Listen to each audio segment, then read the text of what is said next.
Yo traje dos cuestiones. En primer lugar, charlar algo más que tiene que ver con la militancia. Y también, a ver qué hora es. Bueno, las 9, está muy bien.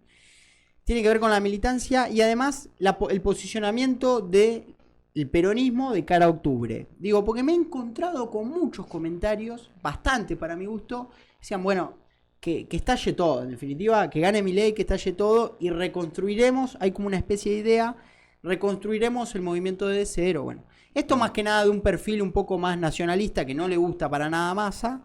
Y que propone esto. Lo he leído mucho en muchos comentarios, en mensajes incluso de Rosqueitito. Asusta, ¿no? Porque asusta. Hace acordar al golpe del. Porque no hay criterio, además. 76, claro, ¿no? exactamente. Y eso quería traer. Digo, esta es la famosa afirmación: cuanto peor, mejor. Y es una idea que van a levantar montoneros. Que esto se descubre en el año 77 en un documento firmado por Firmenich.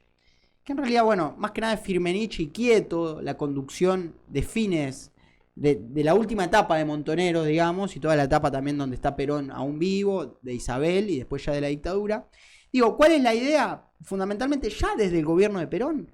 Porque pensemos que durante el gobierno de Perón no solo asesinan a Rucci, sino que hay atentados constantes de Montoneros deslegitimando un poco la democracia y el gobierno constitucional de Perón, que les da ministerios, que le da gobernadores, que le da senadores, que le da diputados, le da una gran cantidad de poder a Montoneros, pero obviamente sí, no permitía disputar la conducción. No, más que nada, de hecho, acompañando los gobiernos de campo en provincia de Buenos Aires, digamos, estaban ubicados los Sí, los bueno, Videgain en provincia de Buenos Aires es de la izquierda peronista, en Mendoza, en Santa Cruz, bueno, otras provincias ahora no recuerdo puntualmente. O sea, a ver, pero lo que quiero decir, les había dado provincia de Buenos Aires. No es que les había dado, váyanse a Tucumán, a la selva. Digamos, no, incluso, a ver, después de, esto lo cuenta muy bien Abal Medina en su libro Conocer a Perón. Después de la muerte de Rucci, incluso ahí Abal Medina dice que cuenta que Perón en el velorio le dice, me mataron a mi hijo, haciendo referencia a Rucci. Claro. Sí, imagínate la estima que le tenía el general Perón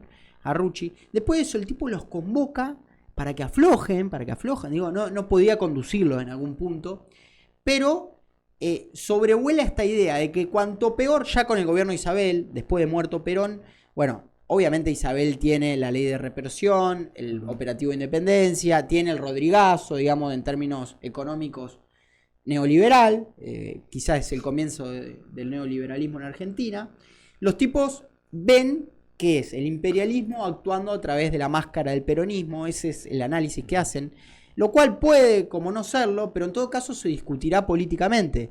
Claro. El problema es que la solución fue exacerbar las contradicciones a través de atentados, de la violencia, de la muerte de funcionarios y demás. También ahí está la interna del peronismo, la derecha, la izquierda, López Rega, bueno, una situación compleja en los 70, pero sí me quiero quedar con esta idea de cuanto peor mejor, como si adentro, como si en el medio no hubiera un pueblo, ¿no? No, además también parte de una idea, de un ideal, sí, de que si el pueblo está mal, te va a acompañar a vos. Claro, exactamente. O sea, ¿por qué haces esa vinculación directa? Bueno, sí, claro, y ahí está el pensamiento de vanguardia, digamos, en este caso de Montonero, de creer que el enemigo corporizado a través de la fuerza militar, bueno, sí sería un mensaje para que el pueblo se acerque a ellos y ellos como vanguardia poder tener la guerra definitiva y luchar por la revolución. Que termina siendo un gran error y a la vista está después del 76. No quiero decir que el 76 es producto de esta mala estrategia de la conducción de Montonero, sino que hay un montón de factores geopolíticos, económicos, etcétera, pero que esto ayuda a deteriorar el gobierno constitucional de Isabel Perón, digamos. Y trayéndolo al día de hoy, es el mismo pensamiento. Cuanto peor, cuanto más reaccionario sea el que gobierna, que estalle todo, mejor, porque llegaremos nuevamente. Pero además, vos decís, ¿cómo vamos a llegar? ¿A dónde se ve el movimiento? Sí, ¿quién va a llegar además? ¿Quién? Porque... Digo, ¿en qué momento se está analizando que hay un movimiento robusto, políticamente organizado, con buena conducción política, que se haga cargo cuando estalle todo? No existe. Entonces, puede estallar todo y agarrar Bullrich o Larreta o quizá Massa, pero digo, en un momento donde el peronismo está muy fragmentado. También, ¿sabés lo que me parece? No sé si coincidís, que hay como una falsa expectativa de que el fondo del tarro está cerca. Claro. Y me parece que no necesariamente está cerca. O sea, nosotros tenemos una línea de caída que si nos empezamos a meter con derechos fundamentales, como por ejemplo la organización sindical, Claro. Sí. la Hay mucho para la destruir, educación pública, la salud pública. Bueno, el camino de bajada no termina a la vuelta de la esquina. O sea, termina en países que están sumidos en la pobreza extrema, como algunos países del centro del Caribe o de África, pero y que no hay nada que indique que Argentina no pueda convertirse, producto de sus pésimas políticas, en un país de esa característica. Entonces hay que tener cuidado con que el estallido social esté cerca, tal vez esté lejos. Sí. La otra vez le hacían la pregunta a Timerman, el hermano del ex canciller. ¿Y cuánto puede soportar un pueblo? Dice, ¿cuánto, hasta qué, cuál es el fondo? Y el tipo dice, todo lo que pueda soportar un pueblo. Es decir, bueno, hay pueblos que soportan mucho, menos. Nuestro pueblo es aguerrido, tiene una historia de lucha bárbara, tiene un movimiento obrero organizado, muy potente, pero digo, bueno, el deterioro que comenzó ya hace 10 años parece no tener fin y no sabemos hasta dónde se puede llegar. Y además es una idea muy peligrosa y muy idealista, muy de vanguardia, el hecho de que estalle todo es que mucha gente se quede en la calle, que mueran compañeros militantes. Sí, es muerte sin duda, porque hay muertes que se derivan de situaciones que esto provoca. Sí, de violencia, desde el estrés, desde la falta de atención, desde la falta de comida, desde las enfermedades, desde la violencia doméstica, la violencia social. Sin dudas. Y además el empoderamiento de la élite económica, porque después de todo estallido también, ¿quién sale ganando? La oligarquía. Entonces, bueno, tener cuidado con eso, salir a militar a Sergio Massa, entender que en política cuando hay que dar 5 pasos se dan 5 y cuando hay que dar un paso se da 1. Y en este momento la alternativa es esa, y después disputaremos el modelo desde adentro. A ver, no hay que olvidarse que Kicillof probablemente sea gobernador de Buenos Aires, es decir, Kicillof es un tipo al cual no se lo puede, no hay que negárselo como peronista, ¿no? Como por ahí hace Moreno o algunos otros compañeros. Sí, también hay un purismo, o la búsqueda de un purismo que no sé hasta qué punto ayudan, ¿cierto? Sí, sin dudas. Y después, bueno, esto un poco respectivo a la militancia y cómo afrontar de cara a octubre. Y después traje un anuncio ahí, pero pará un segundo, Gonza, primero describo un poquito. Porque estaba pensando, ¿viste? La otra vez, buscando algunas similitudes, haciendo alguna analogía entre lo que era la Alemania pre-nazismo y la Argentina actual. Repito, salvando la distancia, teniendo sumo cuidado, sin querer confundir. Pero digo, hay algunos elementos que se repiten. En primer lugar, lo económico. Lo hablábamos recién, el deterioro constante en Argentina. Hace 10 años que no hay un crecimiento.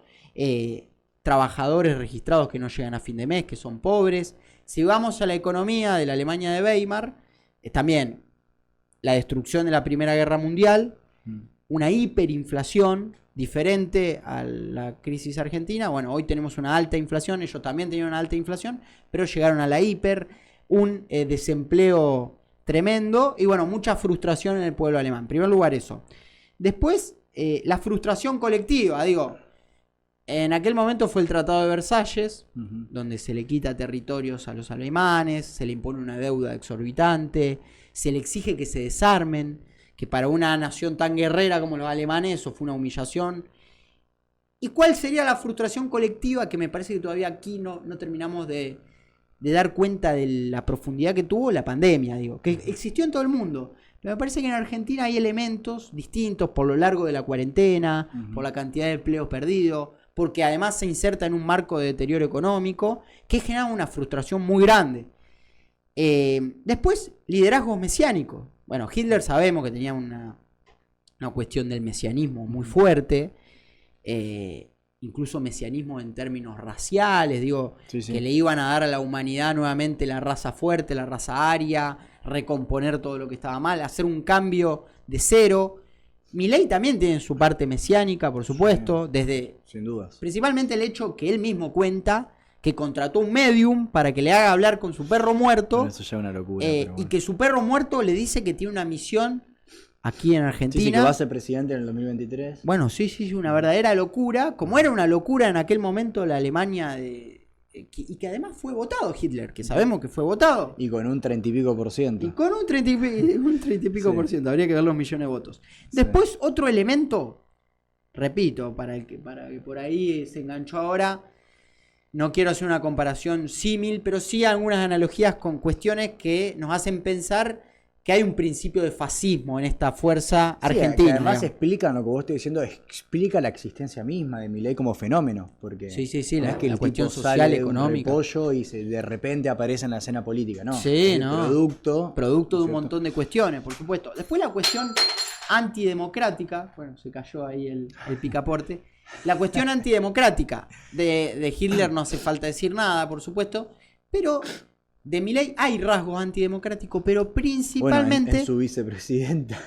Principalmente la vicepresidenta Victoria Villarruel, ¿no? Que viene de la familia militar más rancia, más cipaya, pero más represiva también, más conservadora. Su padre era uno de los mejores amigos de Videla. Ella empieza militando en organizaciones pro dictadura, negacionista al mango. Y además, una tipa que quiere atribuirse el Ministerio de Seguridad Interior, Ministerio de Seguridad y el Ministerio de Defensa, siendo vicepresidenta, lo que constitucionalmente no se puede. No. Digo, violar la Constitución a partir de esto. Por eso me parece que también una fuerza transgresora de las instituciones republicanas, al menos. Después, otro elemento, que hay mucho, digo, si uno se pone a ver, hay muchos. Lo comunicacional. Me parece que ambas fuerzas fueron disruptivas comunicacionalmente. El nazismo a través de Goebbels, que utiliza, bueno, los diarios, la radio, el cine mucho, y genera toda una estética muy profunda. Y ahí está, a ver, Gonza, si podés buscar la imagen de la publicidad esta del nazismo en esa época, porque incluso hasta me pareció un poco curioso, por lo que dice el documento. Ahí tenemos el documento. Dice: estudiantes sean los propagandistas del Führer. Lo que está diciendo el documento ese. Y en la descripción de la enciclopedia del Holocausto dice: con apelaciones militantes al nacionalismo, la libertad y el sacrificio de uno mismo, el partido nazi tuvo un éxito en reclutar estudiantes desilusionados con la democracia alemana y sus organizaciones.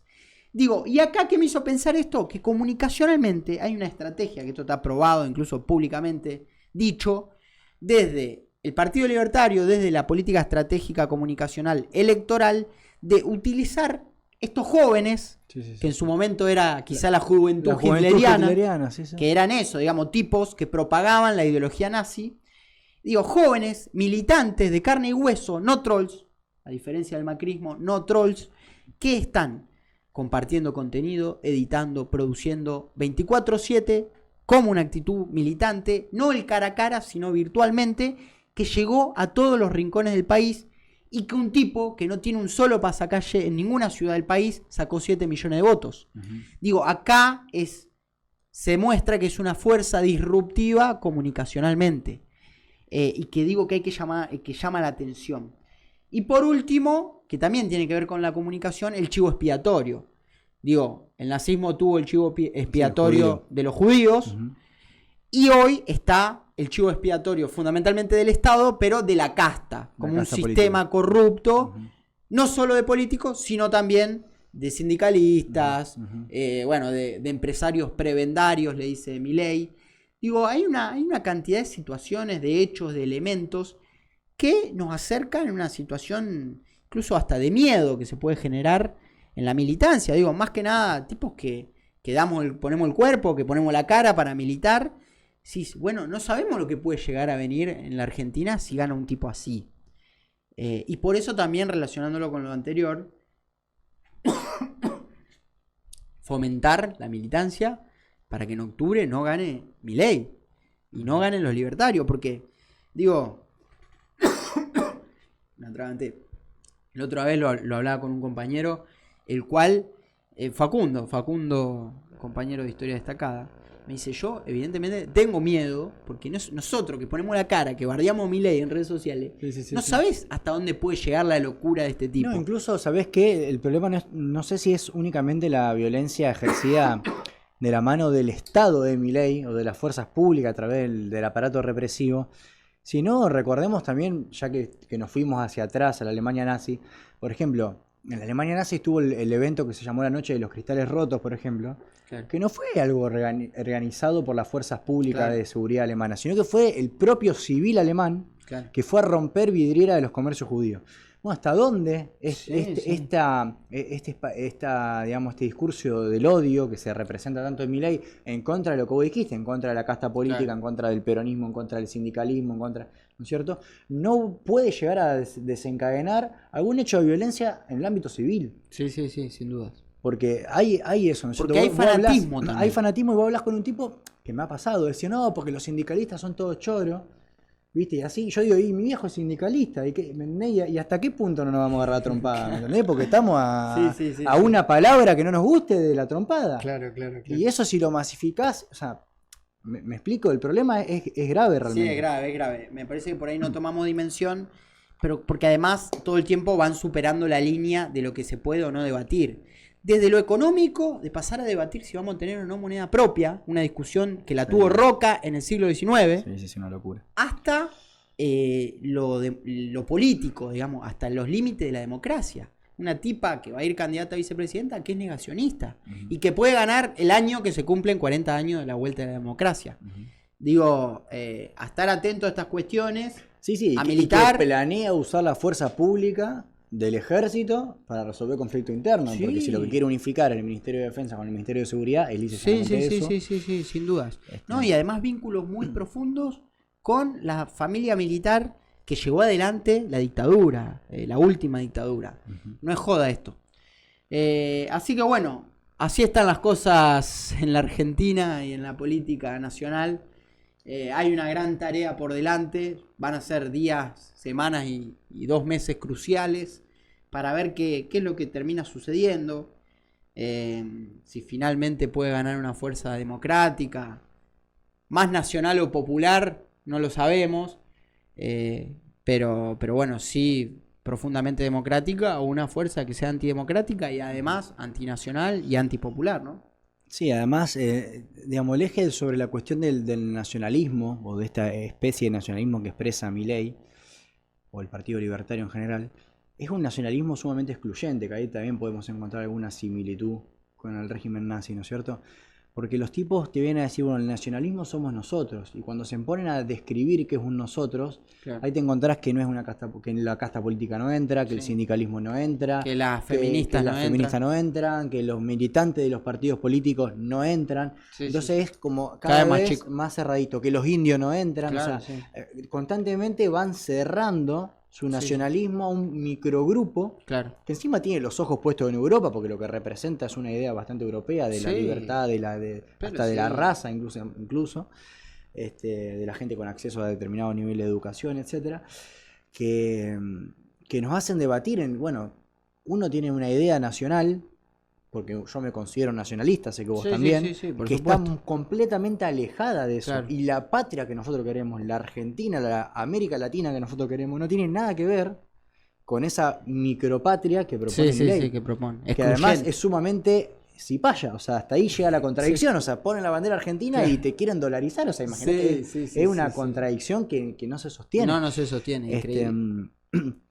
Y me parece que tal vez, sin caer en ideas, digamos, de un relativismo extremo o caer en reivindicar ciertas minorías que tienen que estar representadas y respetadas, pero que no por eso tienen que ser, como ya lo hemos planteado en otros momentos, el eje de la agenda pública, frente a un nacionalismo de exclusión, hay un nacionalismo que incluye, por supuesto. Hay un nacionalismo que entiende que la América Latina toda, pero la Argentina también, se une en esa diversidad que tenemos. O sea, está compuesta de criollo, de indio, de negro, de blanco, de inmigrante, de locales, de empresarios nacionales, de trabajadores, de tipos que trabajan en Rappi, de toda esa masa que constituye el pueblo-nación, y que el pueblo-nación es todo eso, y que hay que unificarlo.